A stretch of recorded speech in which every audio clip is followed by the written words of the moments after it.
पढ़ते हैं parallel combination. Parallel combination में सबसे पहले हमें सर्किट डायग्राम जरूर बनाना है। अगर हम हमें सर्किट डायग्राम बनाने इसका डेरिवेशन दिखाते हैं तो बेटा मार्क्स पूरे मिलेंगे।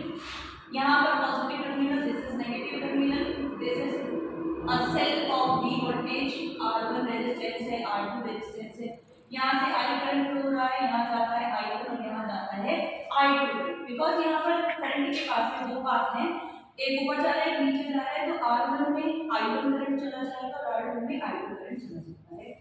हम देखते हैं कि अपने घरों में अपने जितने भी हमारे घर में लगे हुए हमने एक बल्ब को ऑन कर दिया है, एक बल्ब को ऑन करने के बाद हम दूसरे बल्ब को ऑन करते हैं तो क्या उसकी ब्राइटनेस कम हो जाती है, दूसरे पहले वाले बल्ब की नहीं होती है?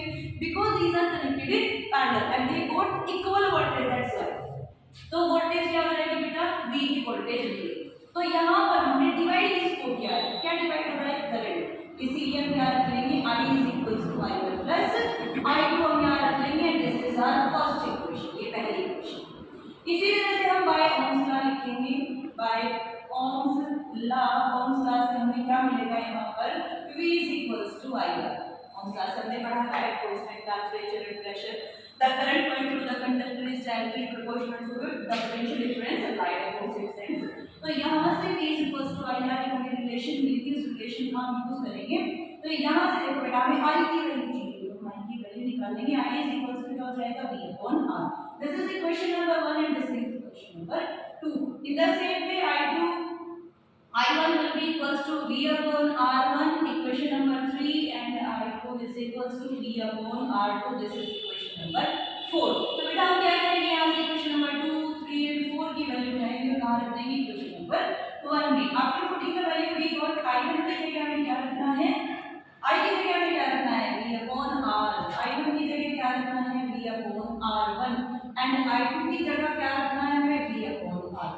Here we know that V is common, तो V को कॉमन ले लेते हैं, हमारे पास बच जाता है 1 upon R1 plus 1 upon R2। V से V कैंसिल कर देते हैं, 1 upon R is equals to 1 upon R1 plus 1 upon R2। अब देखो ये रेजिस्टेंसेस जो हमें पैरेलल में जोड़ी है तो हमें दिख रहा है कि इनका रेसिप्रोकल हो रहा है। R इक्विवेलेंट अगर मैं निकालूं तो इन दोनों का एलसीएम ऐसे कर लेते हैं, 1 upon R is equals to दोनों का एलसीएम ले लेते हैं, R1 R2 यहाँ चला जाएगा, R2 प्लस कितना जाएगा? R1। तो we can say that R equivalent is equals to R1 R2 upon R1 plus R2।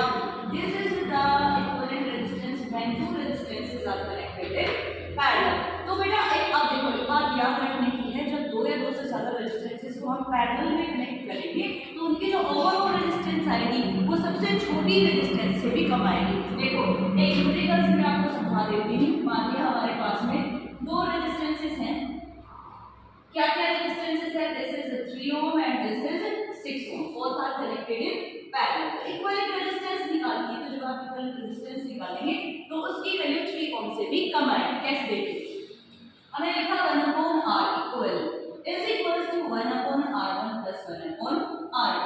1 upon R equivalent is equals to 1 upon R1 क्या है? 3 plus R2 क्या है? 6। What is the LCM of these? LCM is 6। तो यहाँ पर हमारा गया 2 plus 1 that is equals to 3 upon 6। कितना आ गया हमारे पास? 1 upon 2। तो R इक्विवेलेंट की वैल्यू क्या आ गई है? 2 ओम आ गई है। तो मैंने क्या कहा था कि जो R इक्विवेलेंट की वैल्यू आएगी वो जो हमारी सबसे छोटी रेजिस्टेंस होगी उससे भी कम आएगी। तो क्या वैल्यू है हमारी सबसे छोटी?